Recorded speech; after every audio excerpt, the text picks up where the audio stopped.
James Tilly Matthews was committed to Bedlam after standing up in the public gallery of the House of Commons and accusing the government ministers of treason. He'd gone out to France in 1793, in the height of the revolution, as a peace activist.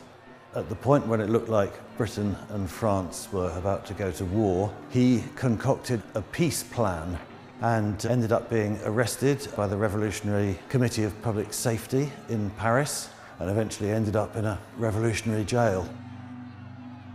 When he was finally freed 3 years later, he was obviously deeply traumatized. He came back and tried to confront the government. He was arrested, decided to be insane and committed to Bedlam.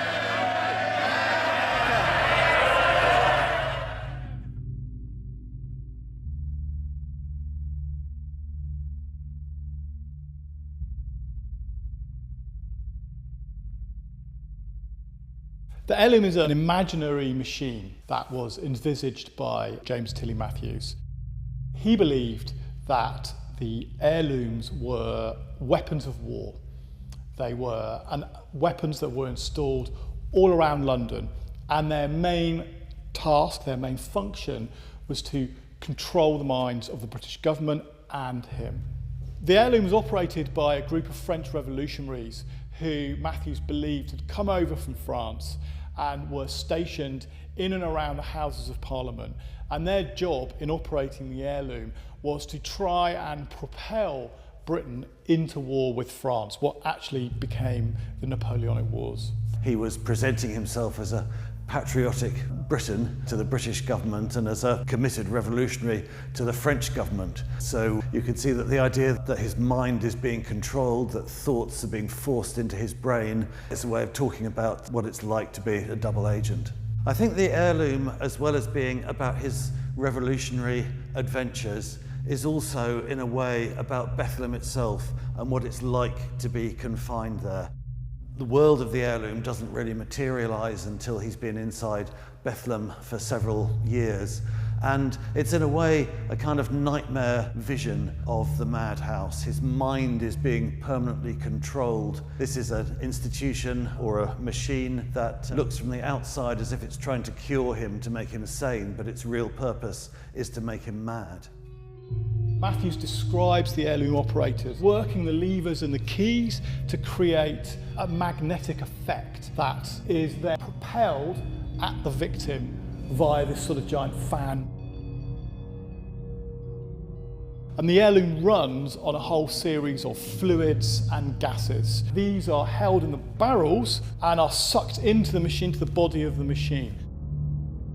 And Matthews describes a number of the effects that this can have on the victim. And one, for example, he describes as kiting, which is where a thought is pushed into the victim's mind such that they can't then think about anything else. That essentially their mind is kind of frozen with a thought that has been projected by the heirloom operator.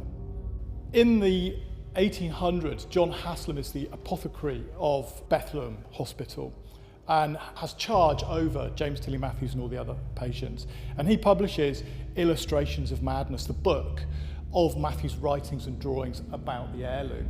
And Haslam publishes the book really primarily only because he wants the public to understand what a true case of madness looks like. So Haslam is not interested in trying to understand Matthews' delusion or to try and make any sense from it, beyond using it as evidence for someone who is clearly crazy and clearly mad and clearly should be incarcerated.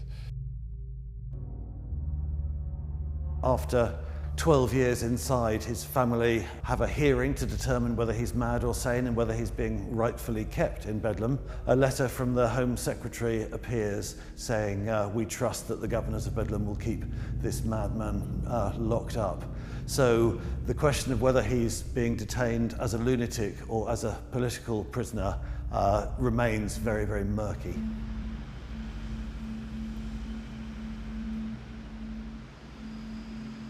Bedlam, the asylum and beyond is about mental health. It's about all our mental health. It's about the ways in which mental health and mental illness are defined, and it's about the way in which we all find our places on that spectrum.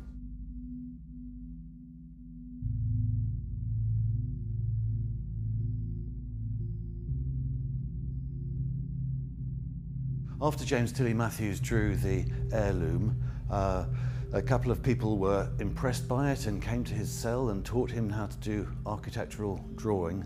And the next thing he produced was this, which is an architectural plan for the new Bedlam.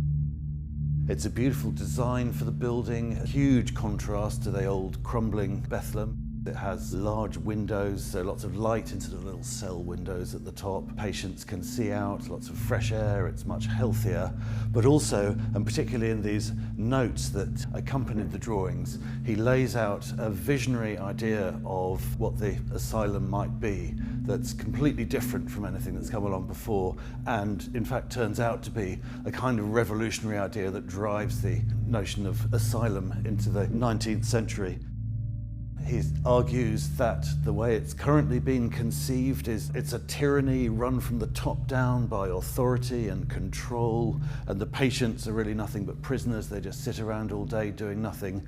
His idea is that it should become a community in which everybody has a stake, that there should be, for example, vegetable gardens, that the patients should grow their own food and be self-sufficient. They should work in the sick room looking after other patients.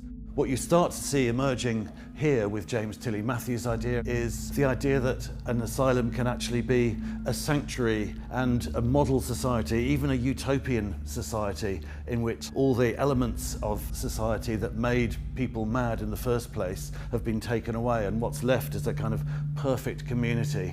And you can see this idea of the therapeutic community continually re-emerging through history.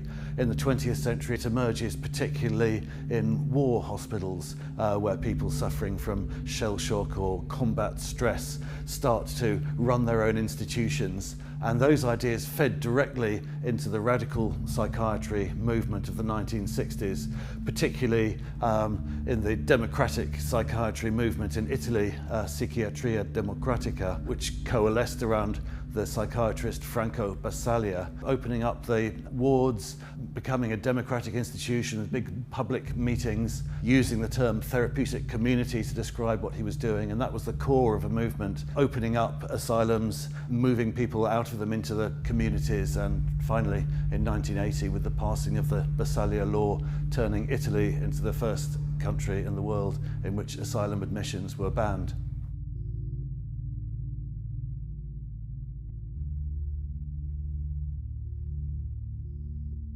I'm mad and I'm proud of that.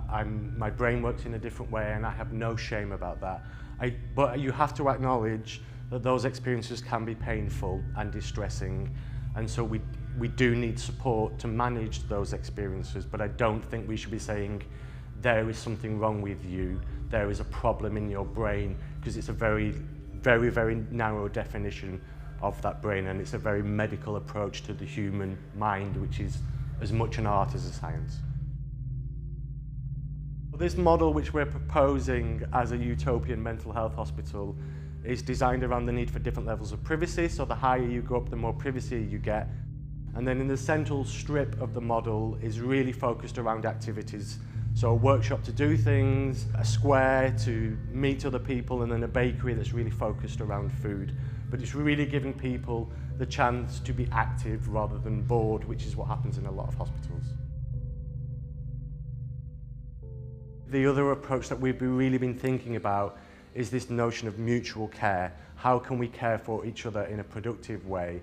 And I think one of the problems we have is that we have a very hierarchical model of care. Care is done to you, and it's not something you work in, not something that you collaborate with other people to.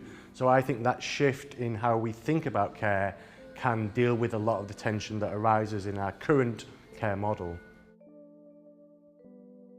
Even in the last 10 years, I think culturally a lot has changed. I think politically we're going backwards at the moment. Like the attack on people with mental health disabilities is a very, very violent act that is happening in this country right now. It's absolutely shaming. But I think the counter to that is actually there's a lot of people with lived experience becoming very active in changing that. So that's what gives me the hope for the future. For the last 2 years, Hannah and I have run workshops in a range of settings, speaking to people with lived experience and asking them a range of questions to come up with the material to enable us to do this project.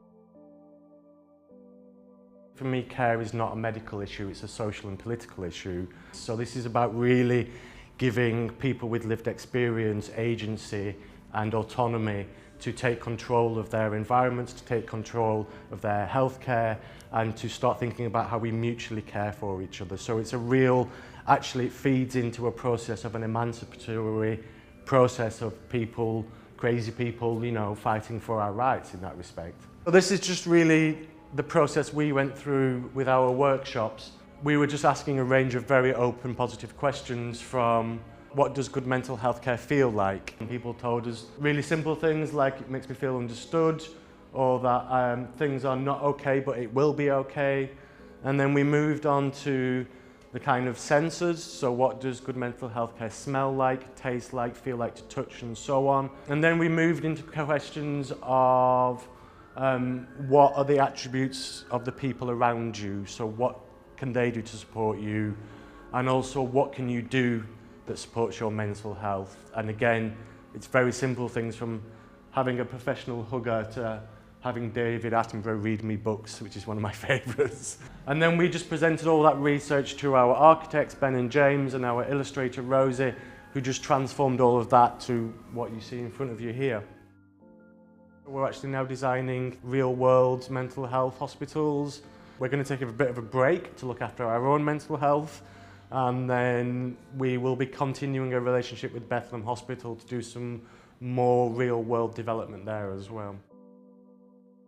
The way that the history of the asylum is always told is always in these kind of dark terms, the stuff of nightmares. And implicit in that, I think, is a kind of contrast with where we are today, which is kind of all so much more enlightened. What we're trying to show with this exhibition is that the continuity between the past and the present is in many ways much stronger. I think if you stuck a pin in history at any point, at any moment, you would find wonderful, compassionate, humane treatments and mental health systems, and also, you know, appalling neglect and cruelty, just as you find both of them today. It really becomes about whether there is enough time and money and attention and love provided to support people and to make these things work. And that can be provided within the asylum or outside the asylum. Both systems can be humane, and also equally both systems, if they're under-resourced, can end up being cruel and oppressive.